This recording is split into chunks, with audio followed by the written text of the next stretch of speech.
On va découvrir ce soir un vernissage à la gare d'Austerlitz, un Triceratops, 3 mètres de hauteur. Notre chef-d'œuvre pour l'instant, c'est vraiment un partage de savoir-faire qu'on a réussi à fédérer pour le plus grand plaisir de nos clients, je pense. La gare d'Austerlitz est en pleine rénovation et cette rénovation est aussi une histoire d'évolution d'une gare historique et d'une gare contemporaine, d'un Paris historique et d'un Paris contemporain. Et alors, ce Triceratops, c'est un petit clin d'œil à une histoire d'évolution infiniment plus grande que la nôtre. La façon dont ce Triceratops a été créé est assez extraordinaire parce qu'il y a 65 millions d'années d'histoire recréées en 8 heures, je crois, par une imprimante 3D.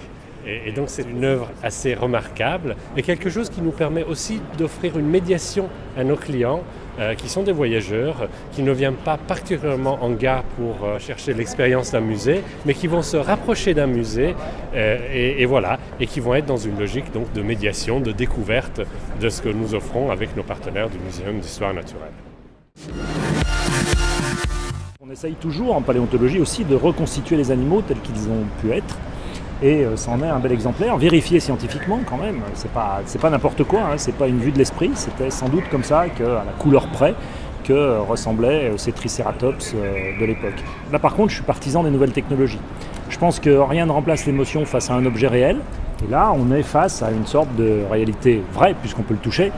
C'est en même temps le fruit d'une technologie moderne, extrêmement moderne. On bénéficie de cette technologie extraordinaire qui permet de faire ce genre d'objets, alors que sinon ça serait très compliqué de les faire, et en tout cas très très cher de les faire. Ce qui est intéressant, c'est qu'aujourd'hui, finalement, on offre d'une certaine façon cette 3D au grand public, sous une autre forme, mais ça reste quand même les mêmes outils. Et donc du coup, pour ça, c'est extrêmement intéressant ce parallèle entre notre utilisation de la 3D à but scientifique, et ici l'utilisation de la 3D pour rendre finalement nos connaissances disponibles auprès du plus grand nombre.